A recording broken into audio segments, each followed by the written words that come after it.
Temple number 3 is Abu Simbel. It was built by Ramses the Great, Ramses II, who is the son of Seti the First, which is the previous temple. If you skipped it, I invite you to go visit it.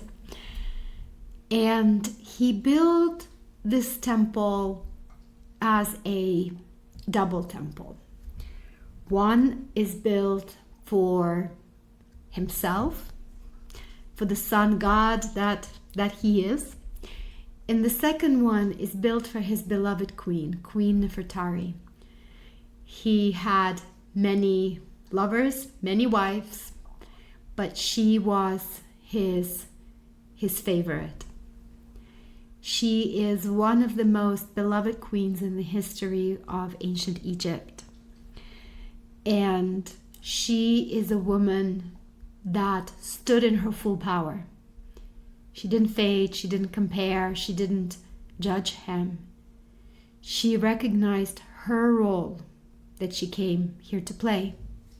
She came here to uplift him, to shine the light through him, into him, to activate him, so that Horus, the divine masculine, could awaken within him.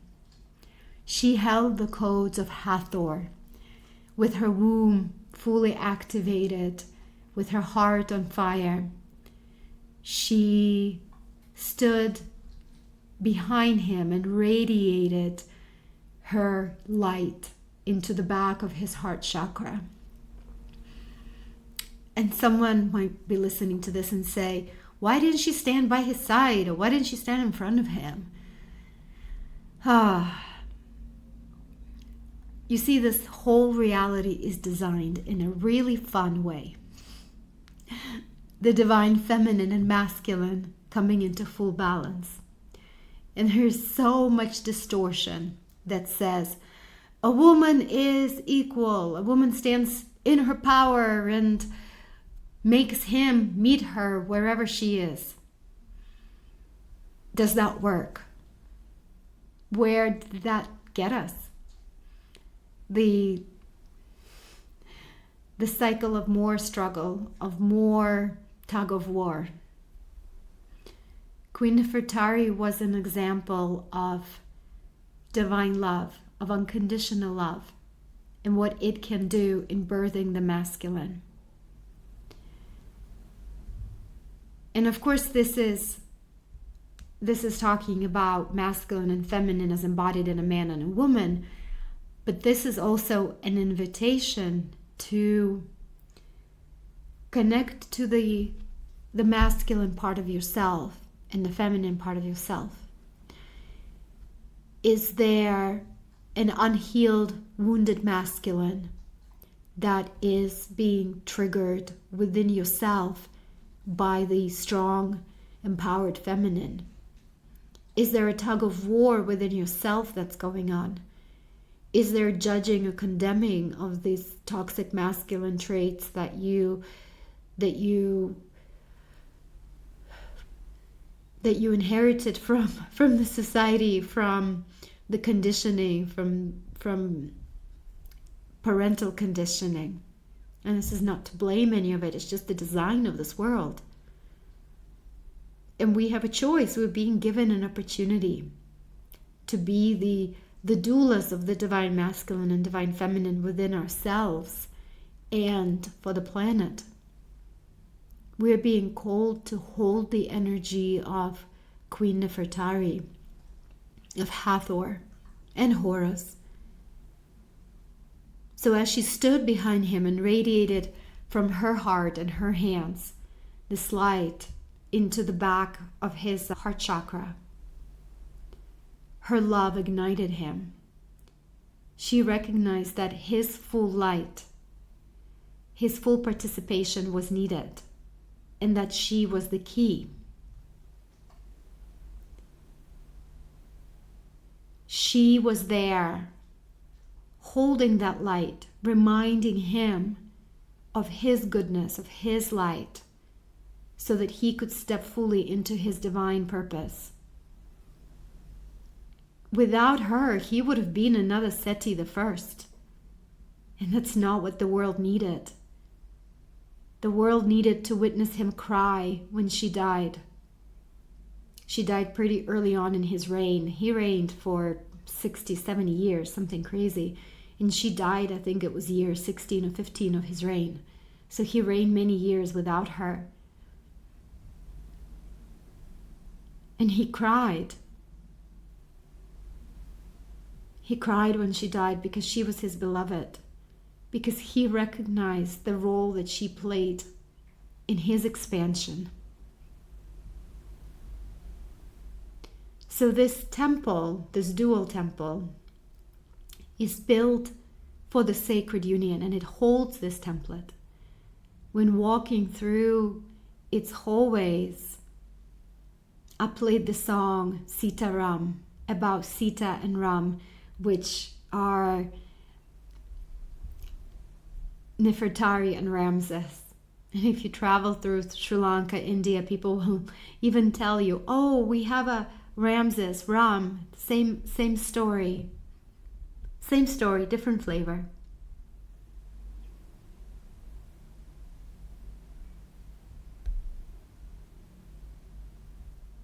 So what is our role as the vessels for this feminine energy?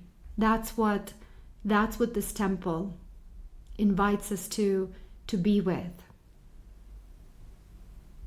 Are you being invited to work with the sacred union templates within yourself or with your partner?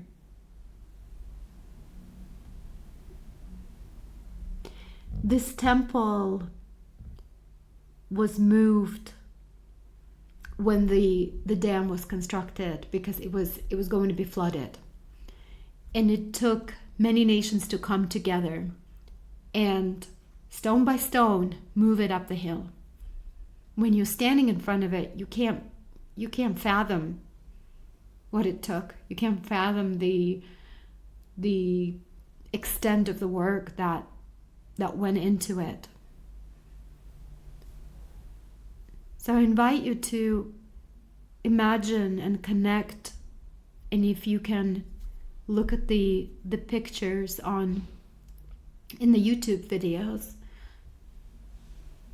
at the water, because the water still holds the frequency of the original temple grounds that got flooded. It holds the codes of Ramses and his beloved, the union of the masculine and the feminine, the king and the queen. And there's something about this water, when you gaze at it, that it invites forgiveness. Forgiveness for the masculine that was unconscious, that did not know better. Forgiveness for the feminine that judged and didn't forgive and kept herself prisoner, limited herself.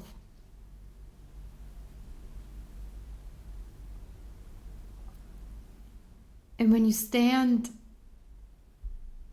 inside the temple or staring at the water outside, you feel her love woven into this water, into the stone. You feel his love for her. We may judge it as weird or different, or we may not understand it. But there was so much love and so much focus on the light that each one of us carries. Queen Nefertari was trained in sex magic, in all kinds of priestess ways and rituals, and in the temples of Hathor and Isis. but her most powerful tool was her heart.